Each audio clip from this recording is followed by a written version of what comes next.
Hey everybody, welcome back to the show today. Very honored to have a special guest on, Weston Kirk. So Weston is actually a local real estate agent to the Dallas, Frisco, Texas area. So if you guys are out in Dallas, Frisco area at all, reach out to Weston for your real estate needs. But Weston, I'm first and foremost, man, it's been awesome to kind of meet you, and the journey to meeting you was actually me moving to Frisco area, right? So, but obviously, I want you to be able to tell the viewers, listeners a little bit more about you. So, tell them more about you, man. I'll let you take it over. Yeah, absolutely. So my name's Weston. I've been in real estate as an agent for about 6 years now. I started out and I was going to Texas State, and I was actually working at a leasing office at the place I was living at. And I'd worked a lot of various jobs throughout college to just kind of pay for, having fun and paying for rent, things of that nature. And I remember I finally got something because I was doing a lot of moving jobs. Like I was working as a mover, a lot of outdoor labor, things of that nature. And my parents always kind of told me, it's working jobs at a younger age is more so to figure out what you don't like doing. So then you can kind of pinpoint what you do like. So working outside in the Texas heat all those summers, I was like, you know what? It'd be really nice to have some AC. I don't even care about getting paid as much. It's just like having some air conditioning would be great. So I finally got that, but then they were paying me, lower per hour, and they were paying me like $20 per lease. And my cousin was out in New Braunfels, and he was selling real estate, starting to kind of pick up a little bit. And I was like, he's getting paid more than I am on this kind of stuff. And just kind of over time, it seemed like the right decision to do. When I was in school, I kind of like, I knew that I didn't take it as seriously as I could have. And if I was going to play the game of best GPA and best connections and this, and that to get the best 9-to-5 job, then I was going to lose. So I was like, I better figure out how to try to do something on my own. And, just kind of went from there. So. Yeah, absolutely. So before real estate came along, what's your personal background? Like through maybe, I'm from a very small town, Decatur, Texas. So grew up just kind of like skateboarding and doing I played baseball and played some other stuff too. But, where I'm from, it was really like football, some baseball, maybe some rodeo stuff. And then the skateboarding was so I felt like I was always kind of picking things that were like not really into the Decatur environment so much. So I don't know. I just always like fed on that a little bit, and doing things going against the grain, I think is maybe where that kind of started. And then developing a way to think for yourself, just kind of, to me, I don't know. I've always kind of been a little bit on the, I don't want to say isolated, but like I'm good with people. I like to meet people, but I don't know. I guess like background wise, that might have driven to kind of, for lack of better words, try to create my own path. College and stuff, I just partied a lot. Honestly, like when I was in college, I did not take school serious or whatever. It's funny because like one semester I would be dean's list, the next I'd be on academic probation because I'm like, cool, I'm clear. And now you go party for a semester, then get back on the dean's list to get off academic probation. And it really wasn't until I started kind of reading a lot of self-development books towards the tail end of college, and like Tony Robbins, stumbling on Gary Vee, Grant Cardone, Tom Bilyeu, all those people, and lot I'm probably forgetting. And then it just kind of, it was like the mustard seed, for lack of better words. And it's cool to see how it kind of snowballs over time, Yeah, absolutely. So for you, I mean, it seems like, it sounds like personal development was a huge kind of transition for you, but when do you feel like you knew that you wanted to be an entrepreneur and not go the 9-to-5 route? Dude, I don't know, because like I'll be honest, like I think it's a mixture of both. Like when I was young, I was always doing things like lemonade stands, or I'd make creative things to sell at school, or I'd find interesting ways in a very small scale, like just in order to like go buy movie tickets, or just small things. It wasn't like I'm trying to build a business, but I always felt like I was good at being creative on those things. And I was very, very persuasive, I would say, at a younger age. And then I think the like decision to do it, man, even after I finished school and I was doing real estate, like it was very tough the first couple of years. It's still very tough, but I don't think it's ever going to not be tough. But like, I think that, that decision was like, it was a very conscious decision I had to make of like, okay, in the back of my mind, I'm still kind of thinking like, okay, financially, this is tough for a couple years. And I could just go get a job that's going to pay me more than I'm probably making right now and call it, just be good and go do. But I think the more I just like, I make these commitments, like I'll make financial commitments, or I'll like, there's certain things that I almost feel like, and not in a bad way, but I feel like I dig myself into this hole that's like, okay, this is the choice we're making now. Like I bet very big on the things I'm doing to the point where it's like I won't even allow myself time to think of another option. I don't know. That's a really good question. I don't know that, like, I didn't, to answer it, I guess I didn't know like for sure like this is, until, I don't know. I feel like I just struggle with a lot of like self-doubt too. So there's a lot of that, but yeah. Yeah, well, I think every entrepreneur has self-doubt, right? And I think that's an important thing to talk about, because so many people feel that when they're heading down a route and there's a tug or adversity, that it's something telling them that they shouldn't go down that route, when that's not actually the case, right? And so, I mean, to be honest, right, like I think Ed Milet will even say this, he always will even have self-doubt to this day, right? Hey, can I make it, right? And obviously Ed Milet's one of the most wealthiest, successful entrepreneurs of our time. And so I don't think the self-doubt thing ever like falls away. And so for everyone listening right now, right, I think that's really important to note, is just as an entrepreneur, it's normal to have self-doubt, right? And that's why personal development is so crucial in entrepreneurship, to keep your self-confidence as high as it can be. So, right. So for you, I think too that the tough part in those situations is sometimes, especially where I'm from, being the small town, and the traditional route is to go just get employed and have someone else take care of health insurance, taxes, things of that nature. When something goes wrong and you're vocal about it around that type of demographic, then they almost will reinforce it to you. So then it's like, you really have to be pretty mentally tough to convince yourself, at least for, if nothing else, that, I'm at least going to show up and do my best and keep doing this, and not let, if I do stop, it's not going to be because they told me to. It's going to be because I decided to, Yeah. Outside influence, man. Wow. Outside influence is huge, because everybody has outside influence, like you said, coming from a small town where it's, hey, you go get a 9 to 5, you be thankful that you have a job, right? And then the job is going to take care of your health benefits and give you some sort of benefit program, right? But in reality, that benefit program is just a way for you to sell out on your dream, right? Yeah. Because, there's a thumbs up. That's kind of interesting. Not sure how that happened, but I've never seen that. that's interesting. But the that threw me off right there. But the fad of this benefits, I hear that so many times, right? Like even me running a financial brokerage, hey, do you have benefits? Benefits. And the word benefit is a label that they use to make you feel good about taking an income cut.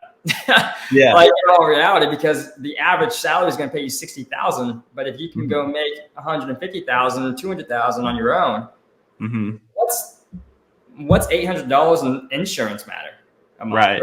Like, what I mean? Part of the Kool-Aid, Yeah, the drinking the Kool-Aid for sure.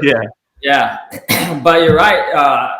Influence is huge, and I think so many people get stuck in this position to where they feel like they have to go down this route because their influence or their associations tell them they have to, right? Like school, very controversial topic to talk about, but let's go ahead and talk about that down the rabbit hole. You went to college, right? What did you actually go to college for? To graduate, because I was told to. I went to get in and get out. I've ended up in business administration and mass communications. I had to think about it there because I don't use it. But I remember I went to my advisor like my last year, like a year before I finished. And I was like, look, what's the quickest way out of here? Because I'm not on track. Like, what am my closest, like my credit wise? And they're like, and she told me, she's like, business administration and mass communications will get you out the fastest. If you take any other route, you're going to be here for, longer. So that's all I did. Well, the perfect example is school. So very controversial, but Grant Cardone is highly against school, highly against college, right? But so many people get told you have to go to college to be successful. Right. When in reality, the actual factual of it is majority of people that never went to college are more successful. Right. And you can take that even to a trade aspect, right? Like my parents are 9-to-5ers, but neither of my parents went to college, but together they make a 6-figure income. They're comfortable at, middle working class American, but they couldn't get that if they would have gone to school typically. Right. And now if you're going to be a doctor, an attorney, right? We're talking a different story here. You got to go find the legalities of all that aspect. But there's a very big controversial aspect of school right now because so many people get told you need to go to college, And then if you start to talk to people, they're like, well, I want to be successful. Okay, what's going to make you successful? Well, going to college. Why is college going to make you successful? And they don't know. And when you ask them, like, well, I want to go to college. Okay. Or I have to go to college. Right. And then the word have to is this nominalization to where it's like, well, says who? Right. You're right. What about going to college makes you successful? And I saw this video on Instagram the other day, and I thought about how true this is. Rockefellers are the ones that actually created the schooling system, right? And I don't remember the exact word tracks that was used, but it was used because the Rockefellers wanted to employ everybody, right? They wanted to employ the world. And so how do they employ the world? Well, they put a school system in place to teach you how to be a good employee. Yeah. Right. I literally forget who posted this video, but it talked about that, right? Like think about it in school. Hey, can I go to the bathroom? Right. Like you got to ask to go to the bathroom. It's basically making you a yes person. Right? For sure. Yeah. They're training you to just take orders and do what you're told. Maybe that's maybe when I knew I was never good at that. So yeah. So, I mean, school is a very controversial topic right now. And I feel like so many people think they have to go to college to be successful. Now, if you want to go to college for the experience, it's a different story, right? Like, there was a point in time I thought I wish I would have gone to college for the experience, but it is what it is, right? But yeah, I think it's super controversial. So you didn't really, to go back to like the entrepreneurship thing, you didn't really know you wanted to be an entrepreneur. Well, you kind of knew, but it just almost like fell into it. Yeah. So I guess the best way to word it is like, as much as I felt like I was new, I mean, if I'm going to go that route, I would say probably my whole life I felt the same way about it. Like I can't remember a time where I wasn't thinking the way I'm thinking now about it. Like I never thought I wanted to work for somebody ever. Like the closest thing to would be just like a sales job. But where was I going with that? Yeah. So I think for like as strongly as I felt about how much I wanted to go that route, it was just like the same amount of self-doubt. So it was there's just a lot of noise in my head about it. So I couldn't, like, I don't know. It's probably like even more recently that's getting better, but it's just, I knew that's what I wanted to do. I didn't know if I was capable of it. Okay. So you knew you wanted to do it, didn't know it was capable of it, but then when the time just kind of came to be, it just kind of naturally happened. Yeah, just like stepping stones of time to step up if this is what you're going to do. And then I'm, meet the mark, and then it happens again. You meet the mark. And then, over time, I'm like, dang, dude, I've pulled some pretty crazy shit off on this. So, so maybe I could make this work. So. Right. What about real estate stood out as the entrepreneur route for you? Just seemed familiar because I was already working in leasing, and it felt like it was something that I had built somewhat of a skill set in that I could take over and run with. It didn't feel like I would have to go in and relearn, or I felt like I had the resources and it was something that was tangible. Gotcha. Okay. So it just from better word, lack of words, experience, and you already had some resources in. Yeah. So you're 6 years into your real estate journey now. Yes, sir. How in those 6 years, how many times have you flat fell on your face and like didn't know if you're gonna be able to make it out? Dude, more than I can count. Yeah, like probably at least once a quarter. It's all the time, man. You know, falling. I don't know, falling flat on my face. I feel like happened a lot more at first, but now it's just a different set of problems. Like I don't think it gets easier, but it's just again, I just keep upping the ante of like, okay, let's take some risk. What are my competitors not doing? Like for example, I am single. I don't have kids. I have very limited distractions in my life. So what does that allow me to do? It allows me to be more aggressive on the decisions I make, and no one's in my ear telling me no. So I have to take advantage of that. And the hard part is like, okay, like you could take the safe and easy route, but you're not even going the family route right now. So why would you do the family route decision making when you're the single?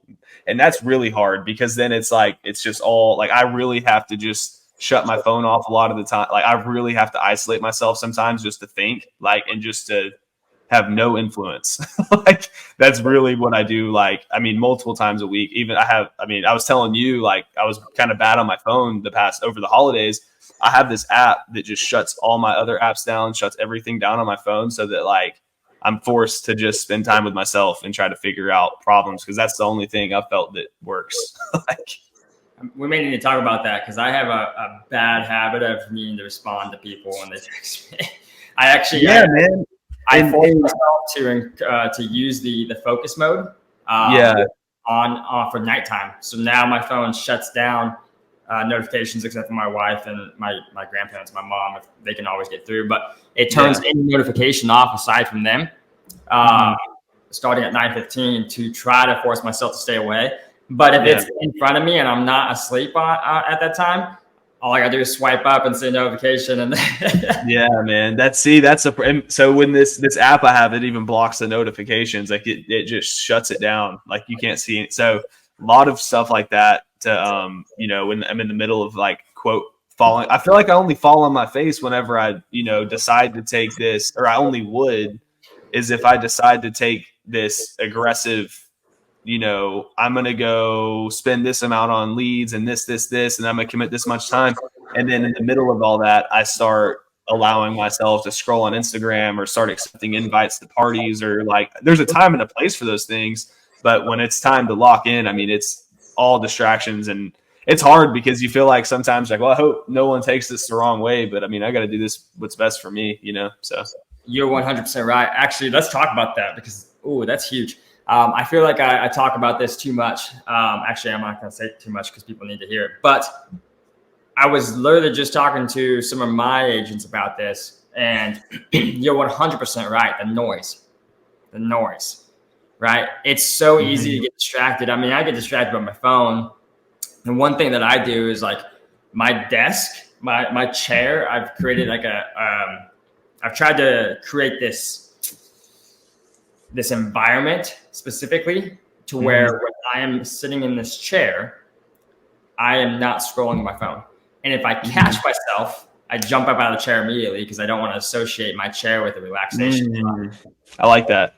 Right. So like if I catch myself scrolling, I'm like, oh crap, I get up and I jump up and I step out for a second. And if I'm going to scroll, I'm not doing it sitting right here. Yeah. And so one thing that I think is super important to talk about, like I love that, is the investment that you make to go succeed, but nobody is going to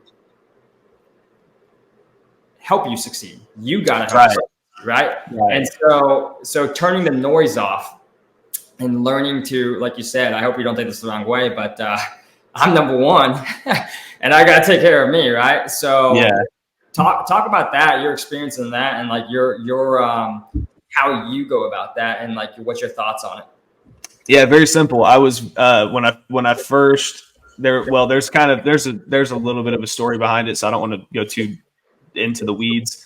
But there was a 2-year, probably 2-year mark, I really struggled with like Adderall and stuff. I was coming off of a lot of stuff, bad habits, and it was in the middle of like trying to, I've lived in Denver for a little bit. Fast forward, I wasn't licensed up there, so I sold cars for a year and flew back to Texas, did a few family deals, came back to Texas.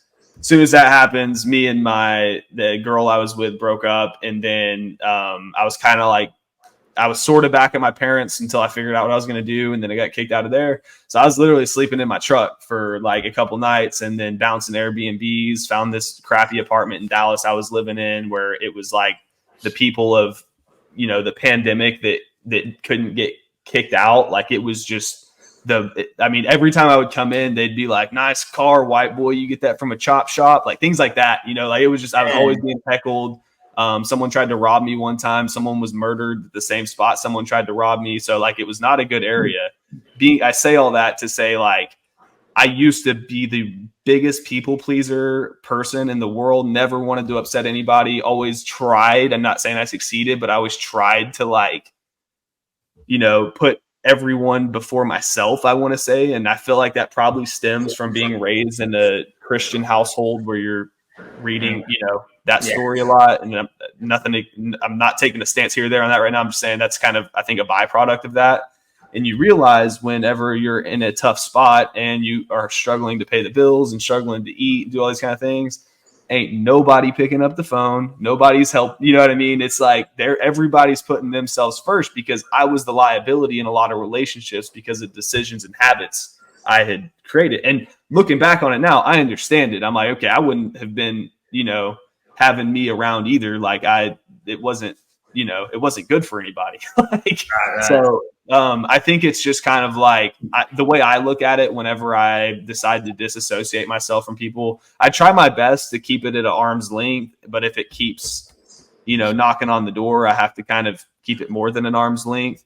But I just remind myself, like, at some point, maybe if they get into a better position themselves. First off, if someone's in a good position in their own life and you put yourself first, they're going to understand that. I mean, like, the people in a good state most of the time are going to understand that, unless they're frustrated for a brief period of time. If they're not in a good state and they do get upset because they're somewhat dependent on your company, then you got to trust that one day they're going to figure it out for themselves, and they'll look back and understand why, you kept it at arm's length, and no one's going to be upset, at least from my experience. And if they don't, you don't want that person around too much anyways. I mean, as unfortunate as it is, that's just part of life. I mean, I think people, my last point on this, I think people have become too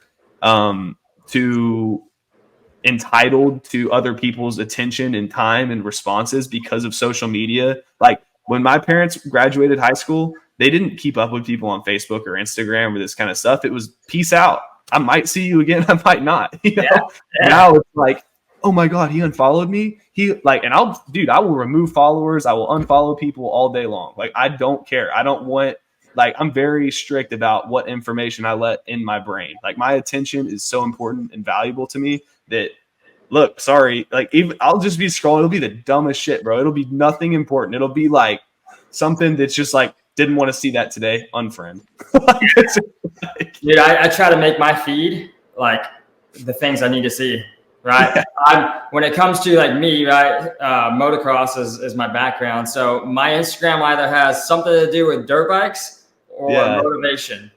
Yeah. It's literally dirt bikes, motivation, money. The three things that I see across my feed. And if I see anything else, it's like, no. Yeah. So, I mean, I think that's how it should be. I don't think people should take it all personal. It's just like, I want to think clearly. I want to think good thoughts, and I've got to make sure that everything coming in is serving me, Yeah. And I don't know how much about neuroscience but like, you even know from a non-actual exact label words, but you're feeding your RAS, right? Mm-hmm. You're the law of attraction of what you want to focus on, because what you focus on, you'll attract, right? Yeah. And so I actually want to dive into that, man. Your focus, what you're allowed to focus, because I'm glad that you brought that up. You're 100% right, because we can see the world at so many different lengths, and we can Mm-hmm. always have a justification for why we have to focus on something else. Right. Right. But you are cautious about what you allow yourself to focus on. What do you do? And okay, first, where did that come from? I'm gonna ask that, and I'll start there. It came from, actually, it was on, I remember I did Jordan Belfort's sales training program when I started selling cars, because that was very intimidating to me. I feel like I'm a pretty easygoing, low pressure sales kind of guy most of the time. Like, And car sales is high pressure. yeah, it's like just go with their throats and make sure they don't leave without a car, you know? So I remember I was just trying to figure out like how to sell, and like there was always that question of like, how come some people can just shamelessly ask for the deal and I'm always like, tiptoeing, like I was always like never wanted to ask. I always wished I had that bone that was just like, dude, these people are just shameless and they're not even that good, but because they're asking, they're getting the deals. Yeah, so did you do the if I could, would you questions? oh yeah, dude. Oh yeah. Yeah. And then I remember at the end of that, there was like a bonus video or something on the program, and it talked about the NLP stuff and how your decisions are like the way you view yourself is, most of it is information that other people gave you that's not even true. And then I started thinking about, like, at the time, I'm like, well, some of the stuff people come up with about me now is crazy. And if I were to believe that, now I don't just believe everything I'm told. When I was younger, those things develop over time. And I started, I was like, well, this is not good. How do I reframe the way I talk to myself? And, so I did a lot of like affirmations, and just, I mean, that's where a lot of the being particular about the information that comes in and the people I associate myself with, like, dude, I'm not even gonna lie, man. Like, it makes me so mad. Like, I get, what do you call it? There's pent up rollover anger from people, whoever, I don't even know who they are, but whoever gave me these beliefs, I still get triggered if someone tries to do it to me now. Like, I'm aware of it now, so I'm like, so that's where it comes from, man. Is like, I'm like, well, moving forward, everything I allow myself, whether it's a movie, whether it's a song, whether it's a book, whatever is coming in, like, I'm going to make sure that it's as controlled as possible. I'm like a communist on my brain. Like, it's just, Oh yeah, 100%. And that's so important. I feel like for me, right, we're growing every single day. I feel like for me personally, I've done a lot of growth on understanding my mind and understanding how everything works and how to control and being, to be real raw, I see things very, very transparently, right? Like choice wise, like, I'm going to be super blunt with this, right? But so-and-so down the road, the house is on fire, and I'm a good Samaritan. So that situation, I may run over to go find out, or taking care of what needs to be done for my business to grow, right? Like, hey, the choice is mine. And am I going to go get distracted by that? Or am I going to focus on this? And I've got a really good job of my focus on where it needs to be and where I need to go. But something that I still am growing with every day is keeping the arm's reach, right? Because I'm a very big people pleaser, like you said. Right? I'm a huge people pleaser, and I want to see everybody win. I also want everybody to be happy and successful. And so that is one thing that I am actively working on is trying to push out the people that are not in the same direction as me, right? Yeah. And that's something I even try to teach my agents in my business about is, understanding your associations matter. There's between relationships and associations, right? Yeah, and I think it all to me, it boils down to the intention. However you deliver that message, whether it's not replying to somebody or whether it is replying to somebody, it's just understanding, like, man, if I were them. And I think part of it is you have to kind of go through a state like that yourself to understand the mind of someone in that state. And it's just like, if my intentions are good, like, I do wish them the best. I'm not trying to hurt anybody's feelings. I am trying to do what's best for me. How do I deliver that? You know what I mean? And it's just like, it's not always perfect and people get mad, but I mean, that's life. I mean, if I did please everyone, tried to, like, someone would still be mad. So it's like, Yep. And then you might not be as successful as you want. Yeah. And then it's at the, it's at the expense of me. It's like, well, if you're going to be mad either way, like, might as well eat a little. Like, yeah. So going back to your story, man, you said that there was a time that you were actually living in a truck for a few days, and then in a bad area in Dallas. Yeah. Man, what was your thoughts then? And like that's a low for most people, and most people will sit in that low and be a victim of it, right? What was your thoughts? Yeah, at that time, I definitely probably did my fair share of being a victim. I think part of that was just my mind wasn't developed to where it needed to be getting the things I wanted to get and acting the way I wanted to act. I would say it was definitely a low for me, and I'm still terrified of ever finding myself in a position like that again. And it's very hard to continue to make aggressive investment decisions in my own business and things like that, and just trust it's going to work out, and to not think about like there's PTSD from it. And it was definitely like the loneliest point of my life by far, because I'd even in my mind I had convinced myself to find a reason to be mad at anyone. Like it's like my parents, my family, my friends. It's like it was a very selfish and unattractive quality I feel like I had at the time. But I would say that I truthfully, like, I'm being honest here too. Like, I don't know, like at the time I just didn't know better. I thought I was doing the best I could do. And which I feel like I was looking back, like it was just the information I had and just the people I looked at. Like, I didn't think of a whole lot of things I wanted to be possible. And I didn't know the best way to go about taking leaps. And, it's all just a big thing of figuring it out for me. So it was like, I was definitely, my mindset then was like, I was very just like mad at everything. Like I was just very mad and just, nothing would go my way. And I think I was just there for, I lived there for like 2 years. So a year and a half, 2 years. So I think just there came a point where I was like, look, if it never gets better, like you got to learn to be happy with whatever you have right here, because even, it's not much, but whenever you came into this crappy apartment, you had less. So, it's like you got something at least to build on. You did more with less. So why can't you do that? And that's kind of always just what I try to do now. I'm not always the best at it, but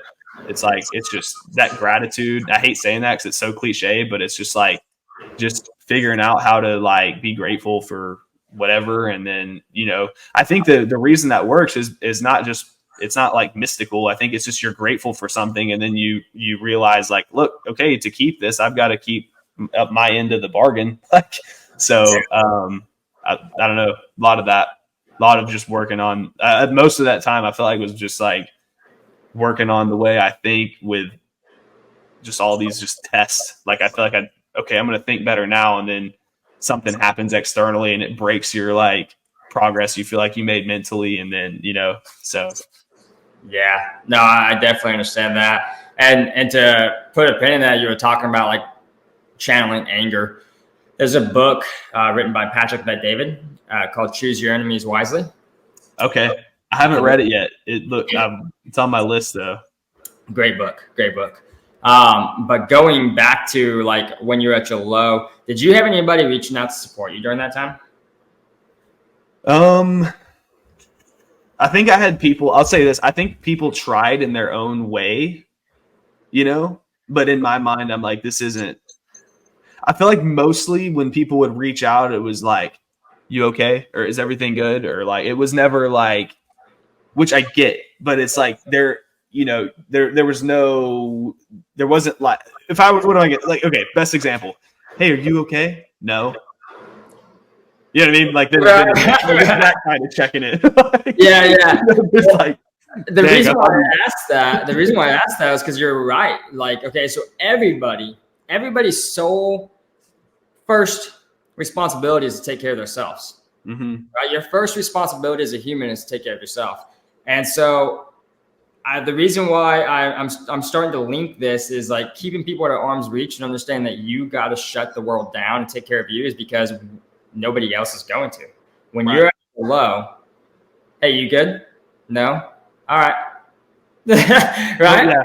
The best you're getting is like hope it gets better. Like, No, if you need anything, well, I just said no. So, Matter of fact, I do need something. Would you pay my rent on the first? Right. No. Oh no, I can't do that. Let me know if you need anything else. And so obviously, no one again, victim mentality. No one needs to pay our rent, right, or anything like that. But the point to it is nobody is going to be there for when you're at your lowest.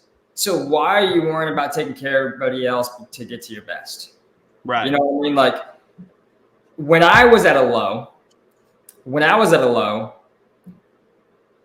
was the same thing. Hey man, just checking in on you. How's everything going? Well, kind of shitty, to be all honest. But can't tell you that because positive attitude, right? So Well, the funny part too is that it's not easy being on the end of getting the pretty shitty. Like these are like, damn, not expecting that. Like I don't know what to say now. Right. And knowing where I am now and like my mentality now is, I never expect anybody to pull me out of it. And I never wanted anybody to, right? Yeah. But what really makes me realize that you have to choose your associations wisely, choose your enemies wisely, and take care of yourself is because even though you don't expect anybody to pull you out of a hole, nobody's going to. Right? And so why are we worrying so much about what other people do? I say this all the time. Why do you care about other people's opinions if they're not going to pay your bills? Right. Well, and the other thing too on that is like, if, when you stop thinking in that victim mentality and you're like, okay, no one is going to come drag me out of this hole. I'm going to do what's best for me. And you build this momentum and you get a little something. Then people want to get on board to like, then you're in this, you're connecting with people that like, I think that you're in a position that you can help someone else and they are in a position to help you. And it may not directly be exactly what you're looking for, but in different ways, you find people that are just actually interested in supporting each other versus like, I don't want anyone around me that's whining or like complaining or because it's going to rub off on me, 100%, right? Your association aspect of choosing that. And you know, what's funny is compounds. Yeah. And you know what's funny is the more I am building my life and the more successful I'm becoming and the higher my associations are becoming, the more I realize that when people are at a certain level, exchange of energy is huge. Yeah. Like when you're at a low level, hey, can you help me out? I mean, it's going to cost you, right? But like I was, I can help. Like, hey man, can you come help me move a couch, or you buying the beer, you buying dinner, you paying me or what? Because like no, but the more successful I get, the more I realize like people are all about like. Somebody said this one time. Well, actually, have you ever watched Undercover Billionaire? Yeah, I watched the season with Grant Cardone was in it. Yeah. So that's the season I watched too. And I'm drawing a blank on the girl that was in Fresno, but she talks about the different exchanges of currency, right? Like or sweat equity, right? You got sweat equity, you got money, and then you also have energy that you can exchange for work, right? And exchange of energy is something that I'm a really big adaptation of now. Right. And so like the more I realize, the more successful I'm getting, the associations I'm getting into is like, you make a call like, hey man, just wanted to know, can you come speak at this event? Like, hey, I have an event that we're flying to, but let me go ahead and check it out. And let me see if I can arrange that to come do it. Right. And then, it's a, absolutely appreciate it, man. If you need anything from me, just let me know. I'd love to bring value to you as well. Right. Like, and that's where that type of energy comes. And that's the good energy that you want to be around. Right. For sure. But yeah, the lower you're at, it's, hey, can you help me out? No, unless you're paying from it. Right. Yeah. But I forgot where we're kind of going with that, but dude, that is so huge, man. It's just like, there's other forms of value than money, like that's, I mean, and the thing is if you sit here, same as we're talking about focus and attention, if you just give it out to everything that crosses your, in front of you and you don't control that, then your attention isn't as valuable. It's your attention then is worth what advertisers on Instagram will pay for it.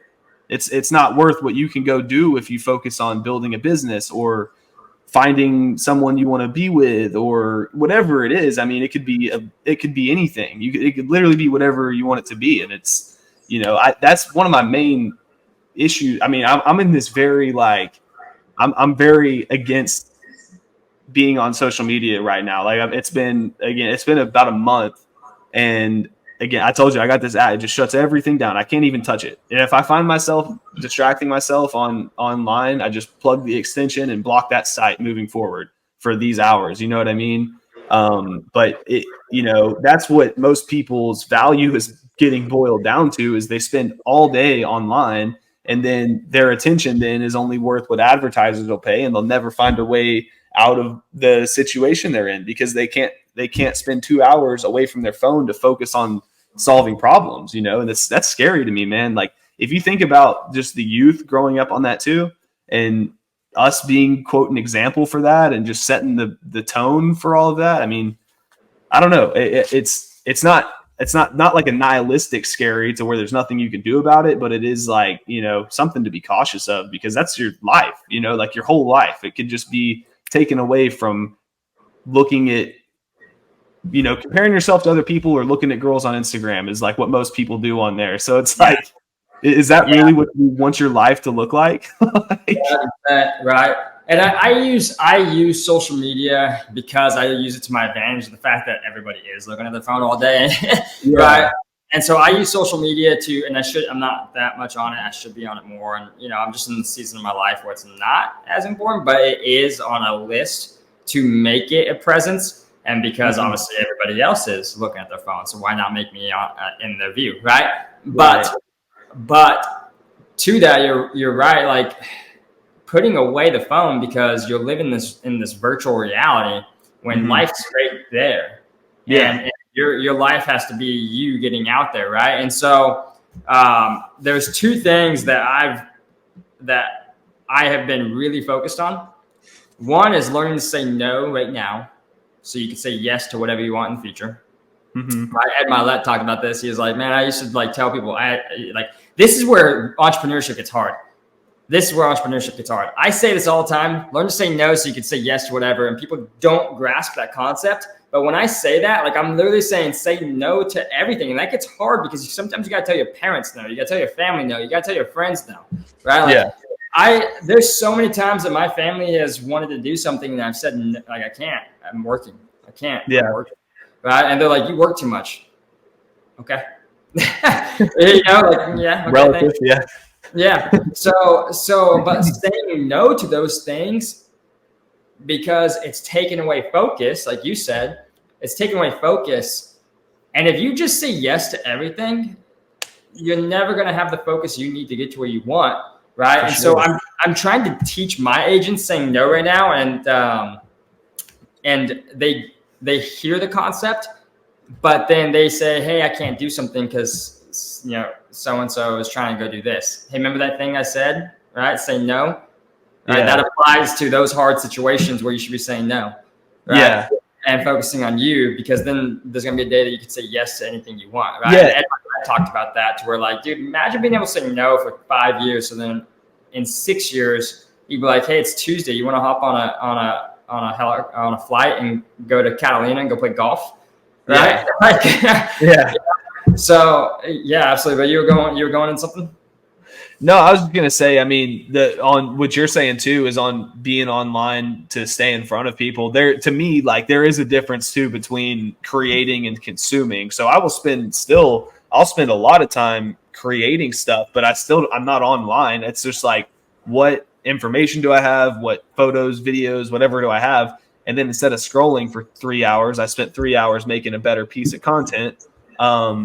And yeah, I mean, I forget what there was something else you said that I was going to piggy off of, but I can't think of it. So talking about no, but the second thing that I'm really trying to learn, and actually my mentor really dove into me, was like, hey man, there may be all kinds of things you want to accomplish, but you got to realize what's the next accomplishment, and everything else has to go on the back burner.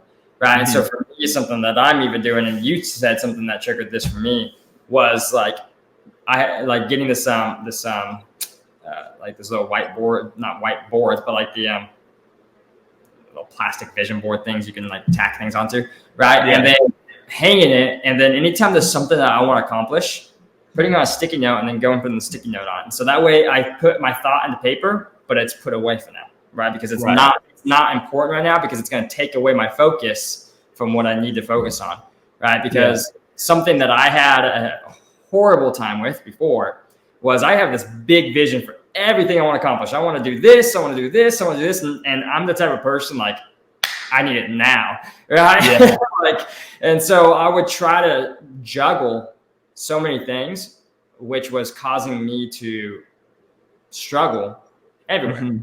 Right. And so my mentor straight up called me out on it. He's like, hey man, one thing I noticed was when we go over things, he's like, we talk about something, you're like, awesome, what's next? Right. And I was like, yeah, you're right. Like, holy crap. And so adapting that, like, hey, it's okay to think about what's next, but just put it on a sticky note, put it away, because you got to accomplish what's now. Right.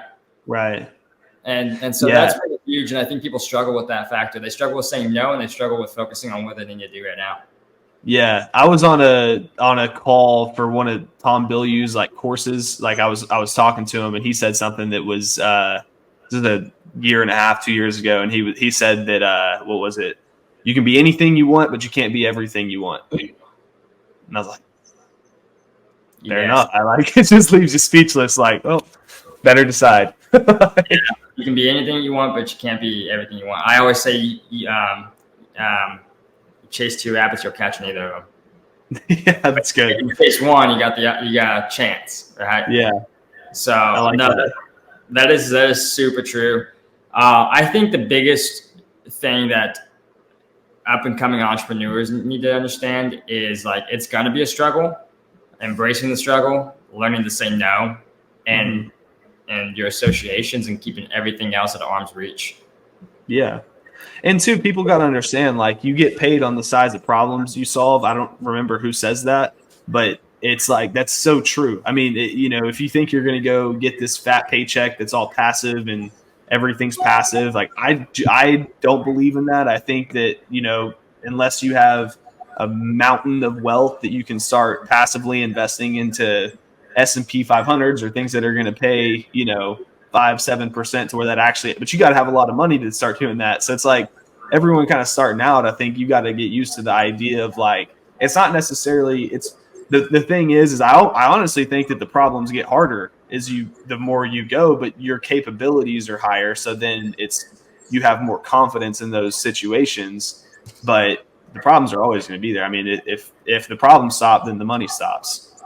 In my perspective, if no one had problem on finding a house or on if no one had problems that I didn't have to deal with, then I'd be out of luck. So right. I hope I solve those problems so I can like this. Yeah, like you said, right? You get paid for solving people's problems, right? Mm-hmm. I say a similar thing, but you're paid to the value you bring to the marketplace. 100%. Right. And I think people need to understand that, again, like it's going to be tough and you're going to go through the hard times, and people are going to be in your ear telling you that you shouldn't be doing this, right? Are you still doing that thing? Are you still, when are you going to go get a real job and all this and that, right? But putting that in the back burner and saying no, what was something, that was exactly what I wanted to ask you was, what was the one thing? Was it your time that you had at your low that taught you to keep people at arm's length and focus on you, or what was like the biggest, or what piece of information taught you that? Yeah, I mean, I think that most of the problems I found myself in were a result of not putting myself first and trying to please people and just not being able to say no to things and this and that. And the more I started just saying no, and the more I started keeping people at arm's length, things started to improve. And then I saw other people maybe like that I thought I would offend by saying no start to get used to the version of me that says no, and getting used to. So then it's like, it just becomes normal. And then I realized like, okay, I made this a way bigger deal in my head than it ever really was. you know? So it's like, it's mostly in your head, man. I think most of it is just in your head. It's like, and 100%.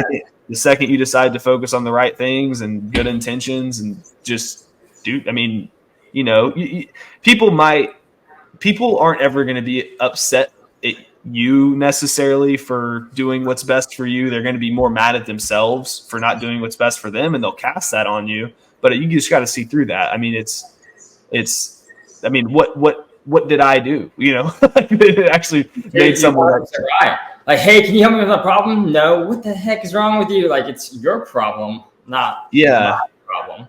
And Yeah. you weren't helping me when I was at dead broke. So, right? Yeah. Like, you got to handle your own problem. Yeah. And I mean, part of it too is like when people call you with nonsense, I'm going to make damn sure that they know not to call me again with nonsense. Like, there's a balance to being nice and being like, look, dude, I'm empathetic to your situation, and you probably do need someone to talk to on this. That is not me. There are, you know, this is the world we live in. There are therapists, there are preachers, there are mothers, there are volunteers.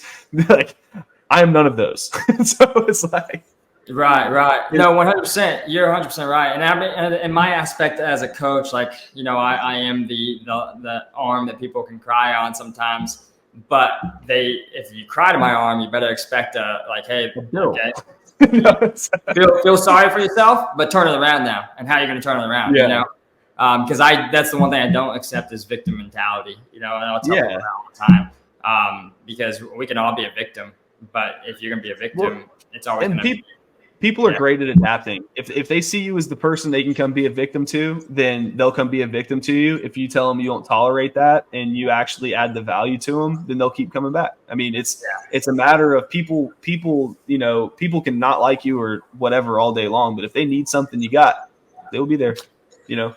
You're right, though. 100% people adapting, right? So that goes both sides. If people know they can come to you and ask for a favor and you're going to be the one to help them out, they're going to continue coming to you to ask you a favor. But the exact opposite, if people come to you to ask you for a favor and you say, sorry, I can't, they're going to learn that they don't pick up the phone and call you for a favor. Yeah. You know? Well, and it's very important to, like, I think for me at least, to do, I mean, just again, do it in a way that, like, you just got to shut it down quick. I mean, and you got to make sure that, oh, what? I thought that I could call you for this. I don't know why you thought that. I mean, like, you know what I mean? Like, it's just, you have to, like, the second they can make you, oh, like, if you start saying, I'm sorry, I didn't mean to, it's just this, then they get the leverage on you and they start, like, leaning in, and it's like, nope. No objective, just like, no, I don't know what about that.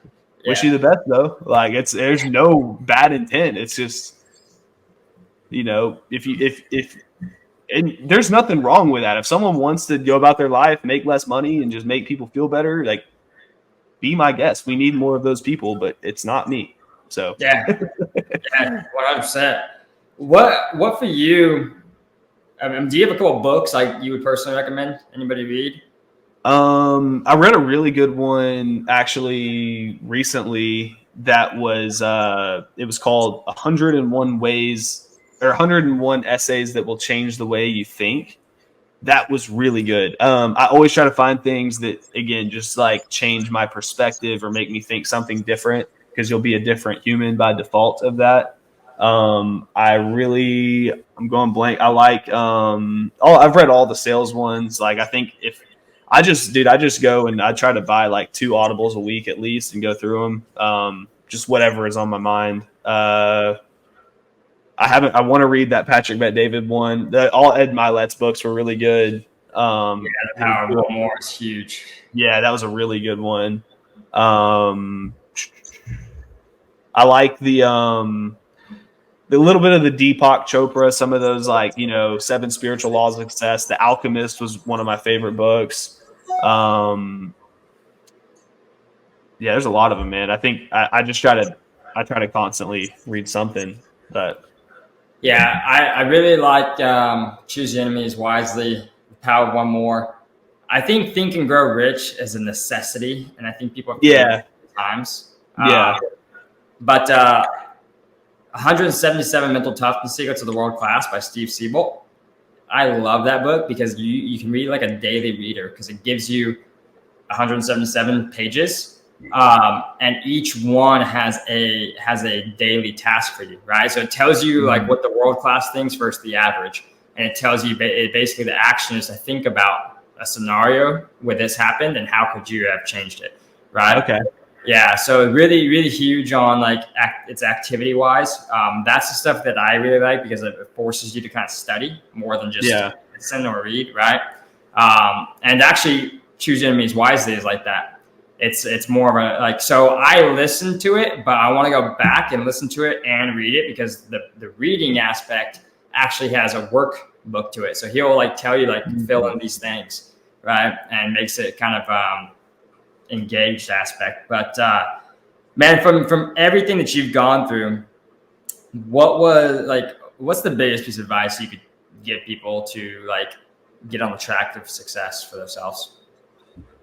I think people first got to understand, like, define what success is to them, and I'm going to go back to just get offline. I mean, you've got to get quiet and understand what it is that you're here to do and not what other people want you to do or what, I mean, you just have to think for yourself. I mean, that's just figure out how to do that, figure out how to feed yourself the right food, information, do things like the biggest thing is like, I'll give a couple examples. Every morning I work out and I go do cryotherapy, which is brutal. It's negative 175 for 3.5 minutes. And then I do 45 minutes of an infrared sauna.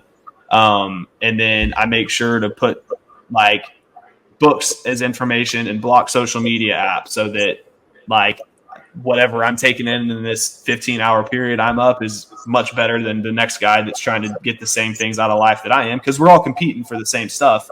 If we really boil it down, I mean, we're all competing. Like, absolutely. And then, I mean, another example is like, I went back to my parents' house for Christmas. I was there for like 3 days. All my friends were out of town, so I was very bored, and I went and bought one of those VR headsets. And I'm like, dude, it's so fun. I'm just out here like playing first person shooter. I haven't played video games in years, dude. And so I found myself, I'm like, well, this is distracting me now. I went and bought one of those timed time safes. It's a safe with a timer, so I can't touch it. I do everything I can that it's like, if I identify distraction, obviously it's something that's providing me some happiness or something fun. So I want to make sure it's still there, but there's some protocol in place to not allow me access to those things because it's so really smart. It forces discipline, so you don't gotta rely on yourself. Because like dude, if I'm left to my devices, I will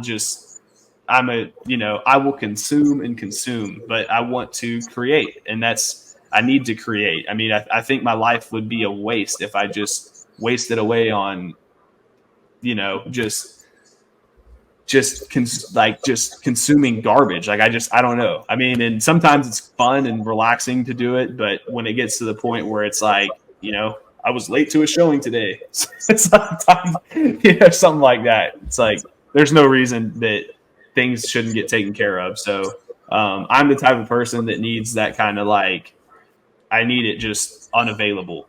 So I've identified that, and I think so that would probably be what self-awareness. I mean, you got to be self-aware, and you've got to know what success is to you.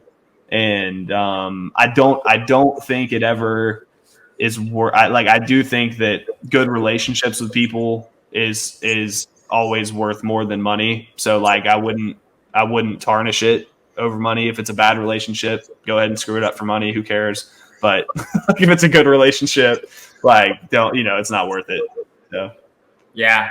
I think honestly, the biggest thing that I'm taking away from this is the fact of really what we honed in on today was you got to go silent, right? You got to say no, and you got to say the hard no's, right? Like, you got to say the hard no's, and those hard no's can be like a hard no sometimes. Like, hey, great Uncle Bob passed away, right? Well, hey, I'll be there for the funeral, but everything else Yeah. leave me out of, right? Yeah. And that, like, dude, those are the types of no's that the elite and the world class have had to adapt to get to Yeah. where they want to be. And most people are not willing to do that.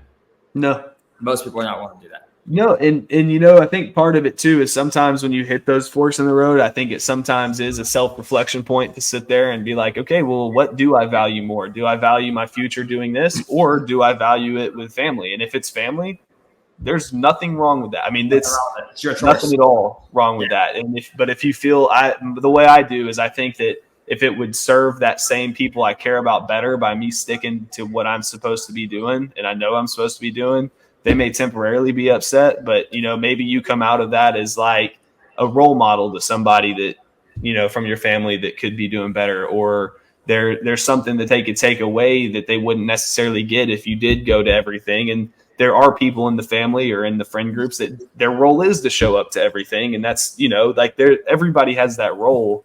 I think you just got to figure out what that is for you. And, life will, if you ask yourself that question, I think life will present it to you. So, yeah, I mean, tying onto that, I always say that life is by choice and by design. And so the beautiful thing is there's never a right nor wrong.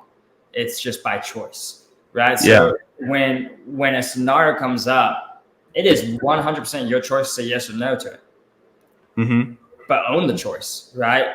But make sure that choice aligns with your big goal. Yeah. Your big goal is to go be the one in the family to be successful, the one in the family to change the legacy forever. If your goal is to go be the next Grant Cardone, Ed Milet, well, then you didn't make sure that your actions of choice align with that, because it's 100% choice, right? Because you're right. Right now, your mom might not understand why you said no and thinks that it's selfish and this and that, but maybe your whole reason why you said no is because you wanted to retire your mom, right? And in order for you to do that, you have to go do this, right? And understanding that, and that's why they always say, the road to success can be lonely, but when you get to the top, it's not. Yeah, and two, I think people like the tough part is the decision, as hard as it is just the starting point. Like the execution after the decision is, to me, that's the hard part. That's when you're really, okay, well, like I better focus because I just said no to these events and I can't catch myself getting distracted or wasting the time I said no to something to. I mean, so you got to follow it up with the execution too. Yeah, 100%. I 100% agree with you. Weston, I just wanted to thank you, man, for coming on. I think this was a really good conversation. I know there's so many people that are going to take value from that. And, if that hits you, like, let it sink in and let it transpire with you. You got to go do what's meant for you, because your life is choice. You only get one shot, and you got to make that shot count, right? For all those that were listening, also, I want to include Weston as a fellow podcaster. And Weston, it's Happy Hour with Weston. Yes, sir. Happy Hour with Weston. It's about real estate and everything transcribing into that. So definitely go tune into that. But thank you guys for coming on. Weston, thank you, man, for coming on. We'll have to do this again. Just remember everyone here, you guys were born to be special here. You were born to go be successful, and you were born to go do something great with your life. So you guys got to go step into that success path for you. It's time to change for you. And we are now entering 2024, so it's time to grow, right? So thank you guys. Step into your confidence. Have a great day. Awesome. Thanks for having me, Colby. Absolutely.